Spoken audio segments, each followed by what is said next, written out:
Running a successful business requires a lot of time and effort, but it doesn't have to take over your life.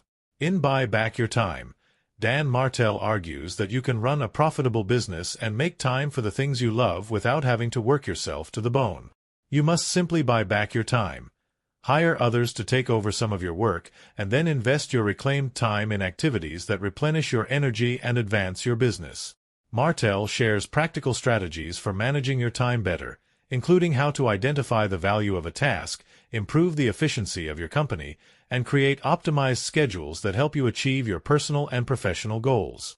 Martell is a veteran entrepreneur and founder of the SaaS Academy, a coaching program for B2B SaaS founders. He started, grew, and sold 3 tech businesses within a decade. Martell also became Canada's #1 angel investor in 2012, investing in over 50 startup companies. His own successful work-life balance lends credence to his time management approach. He's a dedicated Ironman athlete, philanthropist, and father of 2. In this guide, we'll first explain how poor time management prevents many entrepreneurs from growing their business without sacrificing their personal lives and well-being. We'll then discuss how to reclaim your time in 3 parts. In Part 1, we'll look at how to analyze how you spend your time and free yourself from low-value and energy-draining tasks. In Part 2, we'll discuss ways to run your business more efficiently and save time at work. In Part 3, we'll explore how to make the most of your reclaimed time by creating weekly and yearly plans. Along the way, we'll supplement Martell's strategies with advice from other self-improvement experts and provide additional practical tips for taking control of your time. Why entrepreneurs should reclaim their time. Martell argues that many entrepreneurs struggle to make time for what matters to them because of a misconception. They believe that the more time and effort they put into their business, the more profitable it becomes. As a result, they end up using their time and energy indiscriminately without considering whether a task is really worth doing. In the end, they find themselves overwhelmed with minor tasks and unable to fit in what truly matters to them, which takes a toll on their physical and mental well-being. Short-form note. In Clockwork, Mike Michalowicz argues that this misconception not only takes a toll on entrepreneurs, but also on their business. He notes that many entrepreneurs become excessively involved in their business's daily operations because it fuels their self-esteem and makes them feel indispensable to their company's success. However, Michalowicz cautions that this can cause them to overlook the bigger picture of their company, such as its mission, employee roles, and routine procedures. This spawns crises, which are tiring and strenuous to manage. Furthermore, many entrepreneurs wrongly attribute their fatigue to a lack of productivity and end up trying to fit even more work into their schedule. Martell writes that if you manage your time this way, you'll eventually become so overwhelmed that you can't grow your business anymore. However, your company doesn't have to take over your life as it grows. In fact, Martell says success should bring you more freedom and time to devote to the things you care about. By effectively using your resources to free up more time and carefully choosing how you spend it, you can have a balanced life and grow your business at the same time. Short-form note. Better time management can help you achieve a better work-life balance, but you shouldn't view it as a magic bullet. In 4,000 Weeks, Oliver Burkeman argues that you'll never have total control of your time, and believing that you do is a misconception spawned from the Industrial Revolution, which transformed time into a resource. He argues that this belief causes a host of negative behaviors. You feel guilty about being unproductive, isolate yourself to get more done, struggle to prioritize important tasks, and obsess about the future instead of enjoying the present. Thus, as you buy back your time, try to let go of unrealistic expectations and accept that it's okay to never perfect time management. According to Martell, the first step to achieving a better work-life balance is freeing up your schedule. Let's discuss how to do this in more detail. Part 1. Free up your schedule. According to Martell, you probably spend a lot of time doing unproductive tasks. Because of this, he first advises you to cleanse your daily schedule by removing tasks that are low value, energy draining, or both. You can do so in 3 steps. 1. Analyze how you spend your time. 2. Delegate lower value tasks. And 3. Hire people to handle higher value tasks. Why are we drawn to unproductive tasks? In Hyperfocus, Chris Bailey explains that we spend time on unproductive tasks because our brains default to autopilot mode. We favor safe, repetitive activities, only reacting to anything new, gratifying, or potentially dangerous. This was useful for our ancestors, who needed to be alert to changes in their environment. However, in modern society, this autopilot mode makes it easy for us to get distracted and caught up in low-value tasks. In Deep Work, Cal Newport refers to these mindless tasks as shallow work, adding that we do them because they're easy to do and they feel productive. Conversely, meaningful tasks, or deep work, are difficult to do and can feel unproductive because you're tackling complex problems that require thinking and backtracking. Therefore, even if it might not feel like it, replacing shallow and unproductive tasks with meaningful deep work will ultimately bring you more happiness and fulfillment. Step 1. Analyze how you spend your time. Martell writes that the first step to reclaiming your time is to understand how you currently spend it. This helps you identify which activities are draining your time and why, so you'll know what changes you need to make. To get a clear picture of your time use, he recommends the following process. Record everything you do over a 2-week period. Every 15 minutes, stop and write down the task you're doing to get an accurate understanding of where your time goes. Short-form note: to make this step easier to do, consider using free time tracking software. Some, like Clockify's automated time tracker, can automatically record how much time you spend on certain websites or programs, saving you the effort of having to manually record it. Determine how much each task is worth.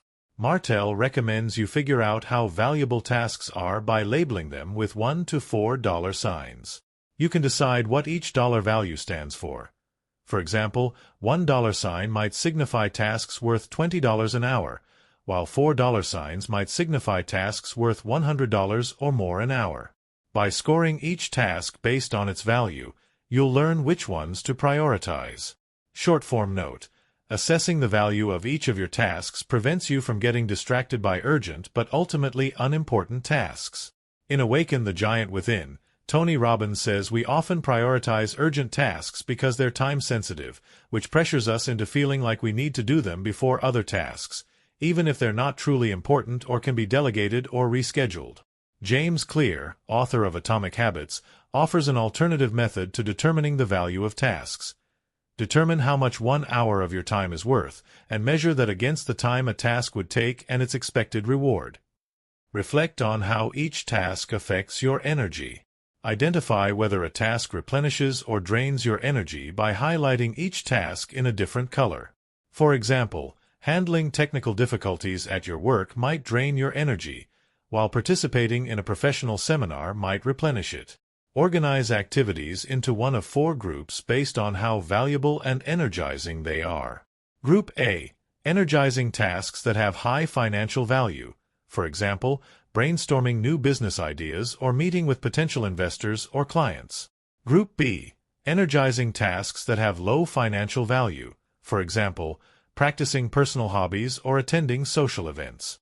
Group C: draining tasks that have low financial value. For example, running small errands or dealing with unnecessary paperwork. Group D: draining tasks that have high financial value. For example, paying business taxes or handling difficult employees. Which zones do your tasks occupy? In the Genius Zone, Gay Hendricks says when performing a task, you're operating in one of 4 zones: incompetence, competence, excellence, or genius. You find the most happiness and fulfillment in your Genius Zone, which is when you're doing tasks that align your natural skills and passion. It has many benefits, such as unlocking flow and creativity, decreasing negative thinking, and improving your relationships. Let's look at which zone doing the different types of tasks may put you in. The incompetence zone. You occupy this zone when doing tasks you're simply not good at. These might include certain Group C, draining and low-value, tasks, and Group D, draining but high-value, tasks. For example, you may struggle with making both routine phone calls and high-impact presentations. The competence zone. These are tasks you do well but not better than most people. Group B tasks can potentially fall into this zone. They're energizing, but they may not tap into your specialized skills or provide you with the deep fulfillment of progressing toward your goals. However, they might be indirectly beneficial, replenishing your energy so that you can do more Group A, Genius Zone tasks. The Excellence Zone. These are tasks that you excel at but don't truly love. These might also include certain Group C and Group D tasks. You may be highly skilled at doing them, but they drain your energy because you're not passionate about them. The Genius Zone. By working on Group A, energizing, high-value tasks, you can maximize time spent in your Genius Zone. These are tasks that fall in line with your natural abilities. You not only do what you love, but you can make a significant positive contribution in doing so. Step 2. Eliminate low-value and energy-draining, Group C, tasks. Martell writes that once you understand all of the tasks that occupy your time, you should start eliminating low-value and energy-draining, Group C, tasks. These are tasks you've assigned the fewest dollar signs and marked as energy-draining, and they're usually the easiest to eliminate. Martell suggests 4 options for freeing yourself from these tasks. Option 1. Eliminate the task. Think about whether completing the task accomplishes anything of value. If not, there's no reason for the task to exist, and you can stop doing it. Short-form note: eliminating a task can be hard because it requires you to say no to something. In Essentialism, Greg McKeown says you may struggle to say no for many reasons. You might be afraid to create conflict, disappoint someone, or miss out on an opportunity. However, McKeown urges you to remember that saying no to something means you're saying yes to something more important. Option 2. Delegate the task. Sometimes other people are better equipped to do a task than you are. If so, assign the task to them. They'll enjoy it and perform it better than you can. Short-form note: what's the best way to delegate a task? In The 7 Habits of Highly Effective People, Stephen R. Covey says that once you've assigned someone else a task, you shouldn't regulate exactly how they do it. This wastes your time and makes them feel less invested in the results. Instead, delegate effectively by communicating 6 things. What should be accomplished, the general standard operating procedures and rules for the task, ineffective methods, available resources, how results will be evaluated, and the consequences of success and/or failure. Option 3. Hire someone to do the task. Martell recommends you be willing to outsource any task for which you can pay 1/4 of your hourly rate to get someone else to do. For example, if you make $60 per hour, you should be willing to pay someone $15 to take over a Group C task. Option 4. Consider creative ways to outsource the task. For example, you could hire interns, outsource globally, or offer overtime to current employees. Short-form note: if you don't make an hourly wage that allows you to hire someone and you can't find a way to creatively outsource a task, an alternative is to simply ask someone else to do it. In Girl, Stop Apologizing, Rachel Hollis says you should learn to ask for help from your friends, family members, or partner. She contends that women in particular may struggle to ask for help because they don't want to feel incapable or to inconvenience people. However, she points out that all successful people have lots of help and that many people are happy to help you if you show your appreciation and offer support in return. Hire a personal assistant. You can prevent energy-draining, low-value tasks from ever coming across your table by hiring a personal assistant. Martell writes that a personal assistant is a critical hire for entrepreneurs. They can handle a plethora of time-consuming tasks you would otherwise have to take time to delegate individually. More importantly, they can screen incoming requests for your time and attention, flagging anything that's necessary for you to handle and taking care of the rest themselves. Martell recommends you hand over control of 2 things to your assistant. Your calendar. Specify your work and home hours, when you're available for meetings, and the time slots you dedicate to focus work. Your inbox. Ideally, you should only see emails that your assistant has pre-checked. Develop a system of folders and labels that filters emails according to your preferences. Consider hiring a virtual assistant. In the 4-Hour Workweek, Tim Ferriss specifically recommends you hire a virtual assistant. This gives you the flexibility to hire people from anywhere in the world, allowing you to find someone who can be just as productive as a personal assistant but for a fraction of the cost. If you do hire a virtual assistant, it's good practice to research fair wages for international workers. While it might be cheaper to hire someone from a different country, it's also important to be sure you're paying a living wage. While the cost of living may be lower in vast home countries, they don't often get the benefits that local companies provide, such as health insurance, and they have other expenses to pay. Like Martell, Ferris recommends you pass off any tasks that interrupt you, such as by asking your assistant to oversee your emails and calendar, but he also suggests you delegate tasks that have been on your to-do list the longest, such as setting up a filing system for your office. Tasks that cause you emotional distress, such as making phone calls. Tasks that are fun, such as planning for a holiday party. Step 3. Eliminate important but unenjoyable, Group D, tasks. Martell writes that once you've eliminated lower-value tasks, the next step to freeing up your schedule is to transfer tasks that are high-value but drain your energy. These tasks might include marketing your product or onboarding new hires. Because these tasks are more important, you'll need to hire someone with the right skills and qualifications to do the job effectively. Hiring the right person will free up your time and grow your business, but hiring the wrong person can be costly.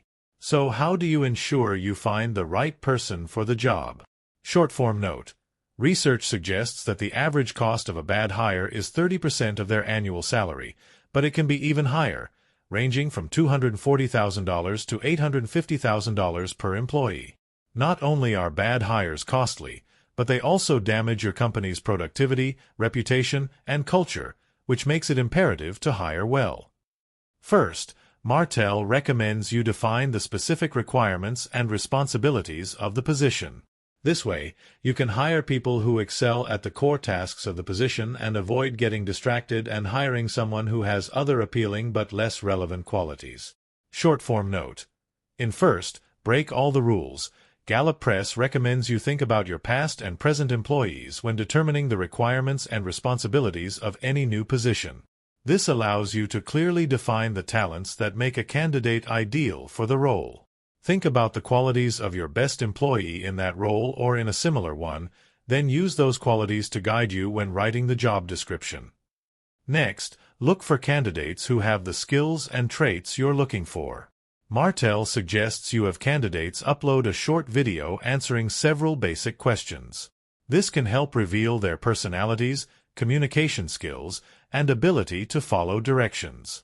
You can also use profile assessments or personality tests to gain insights about a candidate's traits and how they might perform in workplace scenarios. A word of caution on one-way interviews and personality tests. While one-way video interviews may be appealing due to their convenience, they also have some drawbacks you should consider. Critics point out that one-way interviews can narrow your hiring pool in two ways. First, many job seekers find this format dehumanizing and impersonal, which can deter potentially promising candidates from applying. In fact, research has shown that 58% of job seekers have declined a job offer due to a poor hiring experience. Second, one-way interviews put people who don't have good internet or video recording equipment, and those with disabilities, at a disadvantage. Others also argue that one-way video interviews can introduce bias into the hiring process. Without the chance for a two-way conversation, hiring managers may watch these videos and unconsciously judge candidates on their appearance, age, or gender rather than their skills or experiences. This unintentional bias can lead to less diverse and inclusive workplaces. Similarly, some experts advise you to be cautious when using personality tests in hiring, as not all personality assessments are suitable for hiring. In fact, some companies create these assessments to predict job performance but end up exaggerating their capability. Not all of these assessments are created equal. Some lack validity, meaning that they don't measure what they claim to, and others lack reliability, meaning that they may give inconsistent results over time. Therefore, hiring teams should ensure that whatever tests they use are valid, reliable, and highly relevant to the position they're hiring for. Another possible weakness could be their misuse. For instance, the popular Myers-Briggs type indicator isn't meant for recruitment processes, but it's sometimes used anyway. This can result in poor hiring decision-making or even legal consequences. Once you've filtered the field down to your top choices, assign your candidates a paid test project that reflects the real work they do if hired. Martell recommends you give minimal instructions. This will provide candidates with an opportunity to showcase their problem-solving skills and work style. Short-form note: what if you can't afford to give candidates a paid test project? In The Making of a Manager, Julie Joie says you can glean helpful insights about a candidate's skills and problem-solving abilities by looking at their past projects. Look for completed projects that are relevant to the work you intend for them to do at your company. Finally, when you've found the right person, shift your effort toward convincing them to join your company. Highlight the opportunities and growth your organization offers and clearly communicate how the position aligns with their career goals. Short-form note: in Who, Jeff Smart and Randy Street argue that you must not only convince your candidate to accept the job offer during the interview but also keep them engaged for their first 100 days of employment. Many people reconsider their decision within that window, so the authors recommend you tackle common concerns, which typically include the following: a disconnect between the role and their goals, a negative impact on loved ones, limited autonomy, inadequate compensation, and an ill-fitting work environment. For example, if your candidate has to move to a foreign country and they're concerned about the work environment, you might offer an introductory foreign language course to address this concern. Part 2. Reclaim time at work. Now that you've delegated tasks that drain your energy, let's discuss how to reclaim your time at work by running your business more efficiently. In this section, we'll discuss how to recognize harmful habits that cost you time and energy, empower employees to handle tasks independently, and create time-saving operating manuals for training employees. Confront time-wasting habits. Martell writes that entrepreneurs should first tackle habits that may be sapping your time and energy. He argues that many entrepreneurs become so used to chaos and stressful situations that they feel anxious during periods of calm. As a result, they unconsciously seek out or even create problems. Consider whether you've developed any time-wasting behaviors that create and perpetuate chaos within your business, such as procrastination. You hold off on making big decisions, stalling the progress and development of your business. Haste. You make decisions too quickly, often prioritizing the quickest, cheapest, or simplest options. Without taking the time to reflect on your decisions and the reasons for their failure, you often end up repeating the same errors. Wearing all hats. You have a tendency to micromanage while failing to adequately train or empower others to develop and learn. If you fall into this category, you might find yourself doing tasks you've hired other people to do. Saving instead of investing. You save money instead of using it to make smart investments. For instance, you hoard funds instead of using them on time-saving tools, technologies, or services to increase your company's operational efficiency and productivity. Martell argues that this is a short-sighted strategy that can lead to missed opportunities that could potentially offer high returns and catalyze company growth. Unhealthy coping mechanisms. You resort to vices as a reward for success or an escape from failure or pain. This behavior can drain productive hours, affecting your overall energy and productivity. Martell suggests you identify and confront these habits by taking time to list your last 10 major decisions and evaluating whether they were constructive or destructive. This can reveal recurring habits that are taking away your time and energy. How to change your habits. While Martell suggests you tackle your time-wasting habits, he doesn't explain how to go about it. Charles Duhigg in The Power of Habit provides tools for understanding and changing your bad habits. He argues that bad habits can't be eliminated, they must be replaced with good ones. Let's look at how to do so. First, let's take a look at what a habit is. Duhigg says that a habit is made of three things: a cue, a routine, and a reward. 1. A cue triggers your brain to perform a specific routine. Cues can be varying situations, emotions, people, or even previous actions. For example, if you notice that you procrastinate whenever you're feeling overwhelmed, that sensation of being overwhelmed is your cue.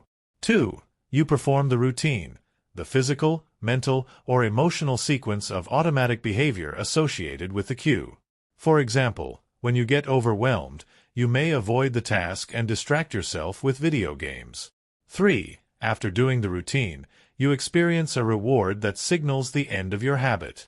For example, when you procrastinate, you experience temporary relief from the stress or anxiety of your workload. Duhigg explains that to replace a bad habit, you must understand the cue that prompts the habit, the routine you follow, and the reward your brain associates with the habit. Then, experiment with different routines with new rewards until you find one that feels satisfying to you. For example, when you feel overwhelmed the next time, instead of procrastinating, you might break down your work into smaller, more manageable tasks and take a short break after completing one. This new habit also creates relief from stress, but in a more productive way. Empower your employees. Martell also suggests you reclaim time at work by controlling your urge to micromanage a task when it's someone else's job to handle it. You might feel the need to oversee tasks that others are responsible for to ensure they're done properly.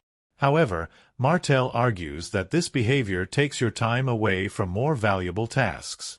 Short-form note: micromanaging isn't just a time sink for you, it can negatively affect your employees, too. Some experts argue that micromanagement is a form of bullying because it's a way to control others. It diminishes the confidence and motivation of employees, making them feel fearful about doing anything without their manager's approval and insecure about their abilities. Evidence shows that micromanagement often has a negative impact on mental health, work performance, and self-esteem. Martell writes that if someone can handle a task competently to about 80% of your standard, you should entrust them with it. He suggests several ways to empower your employees to excel in their responsibilities. 1. Give your team an allowance. Set an appropriate budget for your team to use autonomously when issues arise. This not only allows the team to take charge, learn, and grow, but it also resolves problems efficiently without your intervention. Short-form note: in carrots and sticks don't work, Paul L. Marciano recommends not only providing your team with financial resources to tackle problems, but also regularly asking your team about the resources they need to be successful and then providing them, whether it's by sharing information or offering training. If you're unsure of the best budget for your team to be successful, Tim Ferriss in Tools of Titans suggests holding weekly reviews. You can set a preliminary amount, review how your team makes use of the budget each week, and then adjust the budget as necessary. 2. Define success. 4 simple tasks clearly state what done looks like. For example, the bug in the code has been identified and corrected, and the updated code runs smoothly without causing the previous error. For larger tasks, Martell recommends you outline 3 things. 1. What should be achieved. 2. How the team members involved should feel about it, and 3. What the completion of the task accomplishes or enables. Short-form note: Martell's recommendation to provide a definition of done, DOD, is derived from Agile methodology, a project management approach that values adaptability and making small, incremental changes. It emerged as a way for teams to deliver high-quality products as efficiently as possible, reducing rework. While Martell suggests you create the DOD, others say you should collaboratively define it with your entire team so everyone's on the same page. 3. Use the 1:3:1 rule. Before an employee seeks your help, ask them to first pinpoint the problem, come up with 3 solutions, and suggest one they believe will work best. This boosts your team's critical thinking, fosters responsibility, and encourages innovation. Short-form note: employees may feel more comfortable implementing the 1:3:1 rule if you cultivate a psychologically safe environment, one in which team members feel safe to express their thoughts without fear of repercussions. In The Fearless Organization, Amy Edmondson contends that when team members feel safe, they're less hesitant to share ideas, no matter how out-of-the-box they might be, which can lead them to propose more innovative solutions. She recommends several practices that leaders can follow to foster psychological safety, including redefining failure and encouraging participation by practicing humility and curiosity. 4. Give employees more autonomy. When you tell employees what to do and then check their work, they experience little growth and take little initiative. Instead, Martell recommends you simply tell employees what needs to be accomplished and let them decide the best way to accomplish it. This gives your team members, who are closer to the problem and possibly more informed about it, space and motivation to address the issues creatively, thus elevating their capabilities. Short-form note: what is autonomy and why do we need it? In Drive, Daniel Pink defines autonomy as acting through internal choice, not through external pressure. He explains that autonomy can have positive effects on performance and satisfaction, because humans are biologically wired to be self-driven. For your team to benefit the most, Pink suggests you give them autonomy in 4 areas: their task, when they work, how they do the work, and whom they work with. However, different people may want more or less autonomy in certain areas, so it's best to adjust the level of autonomy you give to each team member accordingly. Use operating manuals to train employees efficiently. Martell writes that you can also save time when running your business by creating operating manuals for all of your company's processes. These manuals allow you to take a hands-off approach to training your employees, saving you time while maintaining quality standards. Martell suggests you create operating manuals using the following steps. 1. Create training videos for the task you want others to do. Record yourself doing the task 3 separate times while verbally explaining your actions. By making several recordings for your trainee to watch, you can cover any variations in how the task might be done. 2. Create step-by-step instructions. Write a simple bulleted list of key steps for each task. This ensures employees are clear on everything that needs to be accomplished. For instance, if you're training an employee to handle customer complaints, your list might include greeting the customer courteously, asking about the issue, apologizing for the inconvenience, solving the problem, and following up with the customer to confirm their issue has been resolved. 3. Specify how often the task should be done. Define when and how often each task should be completed. 4. Create a checklist of essential tasks. Include every must-do action for each task. This ensures consistency in quality and approach. Martell writes that once you've created operating manuals for various elements, you should have new hires read them and watch all related training videos. Create operating manuals for your life. Creating operating manuals for your company frees up your time, so why not create them for your life?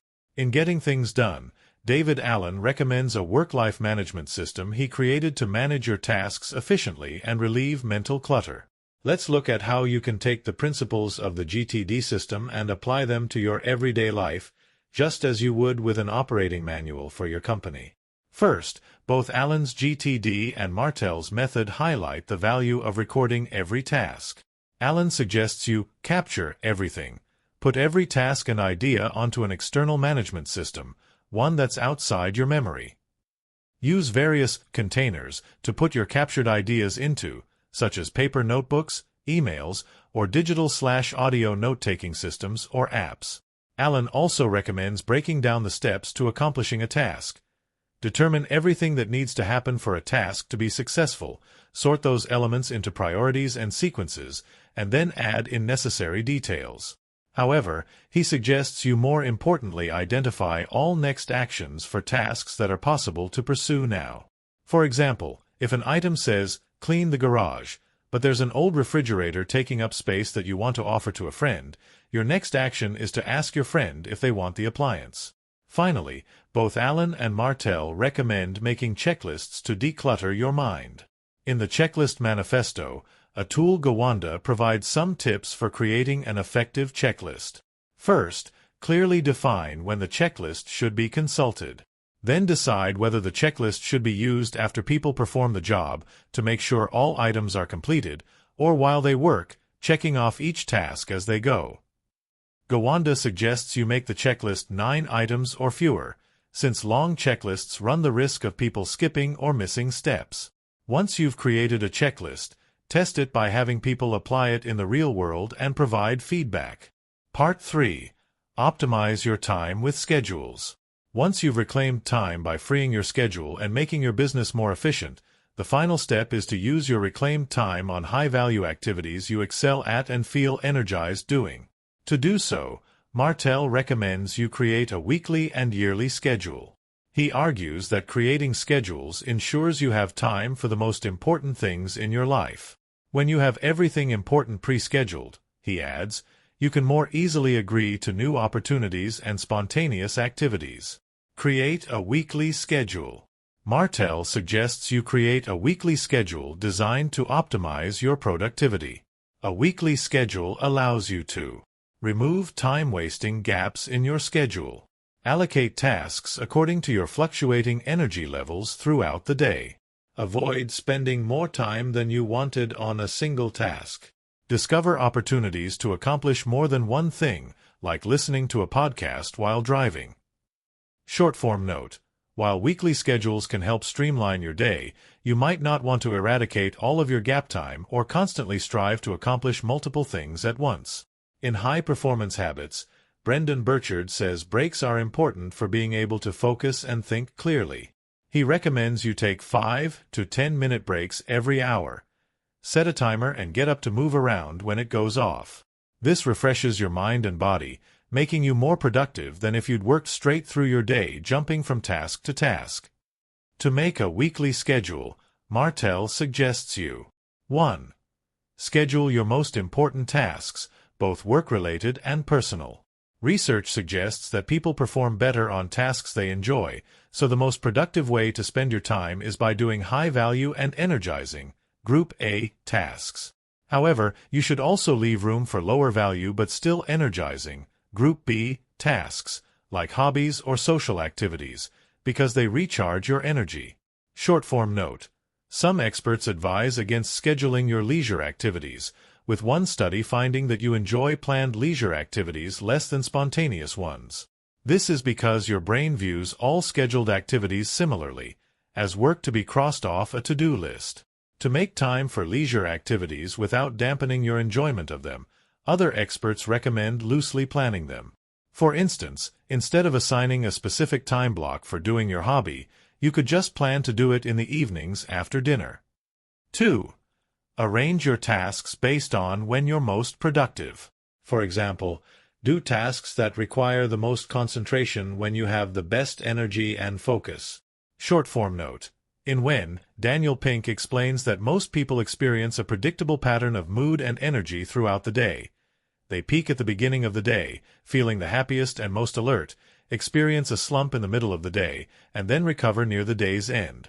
However, this pattern varies for different people depending on their chronotype or internal clock.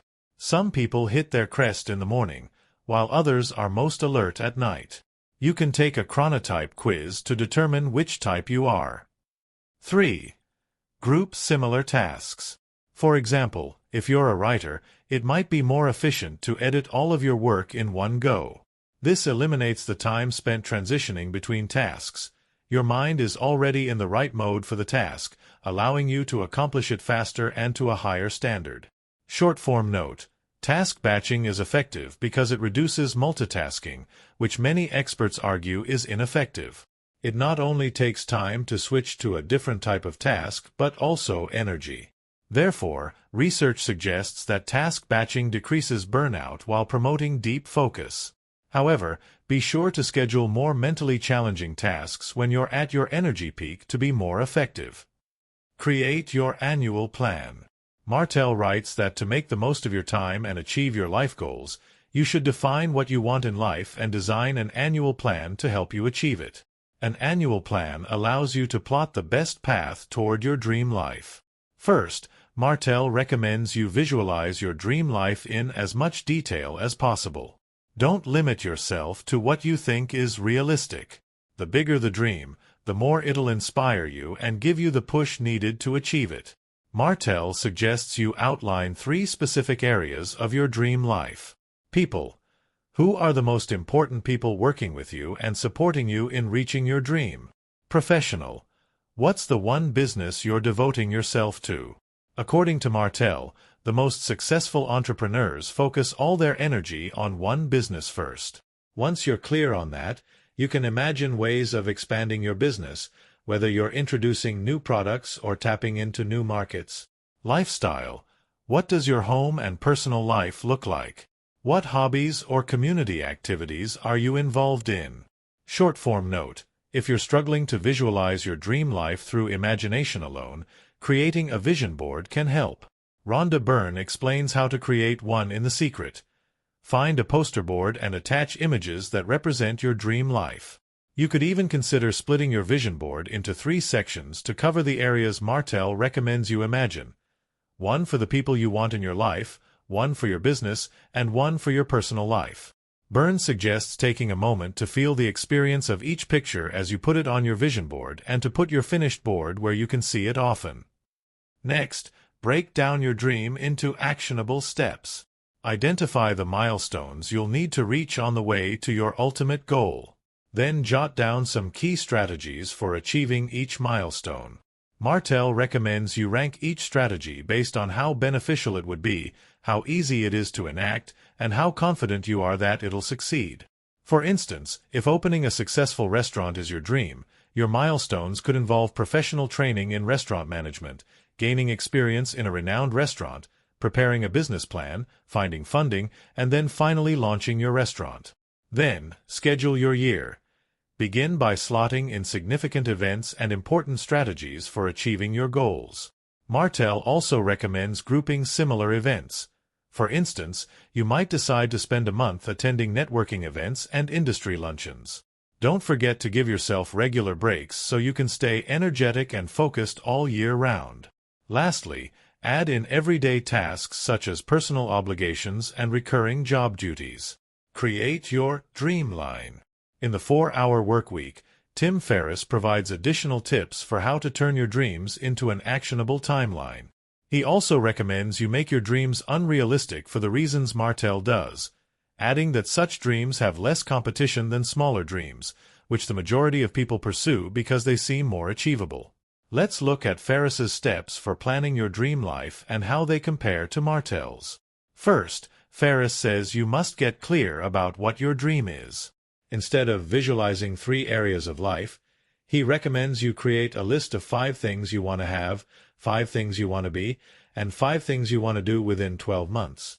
To brainstorm these things, consider the opposite of what you don't want. What you would do every day if you had $100 million.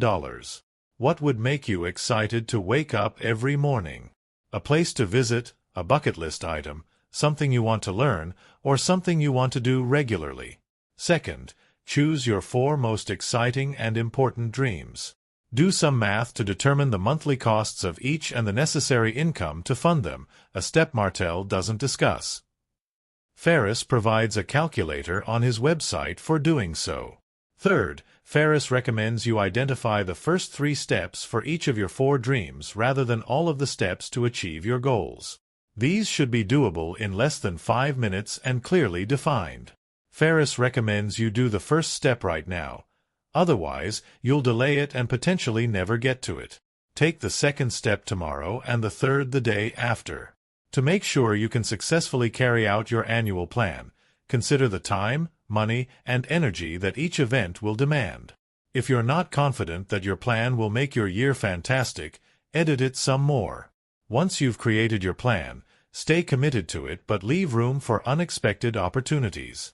Having an annual plan allows you to be in control and enjoy life while pursuing your goals. Short-form note: while making a detailed plan will keep you on track with your goals, it's important to recognize that you can't control everything. In 4,000 Weeks, Oliver Burkeman stresses the importance of being flexible when planning for the future. He states that expecting the future to unfold as you planned it leads to unhappiness and wasted planning time if those expectations aren't met. Instead, be comfortable with uncertainty. Reflect on how little control you've had over your past life events and remember that success can occur through unexpected events as well as planned ones.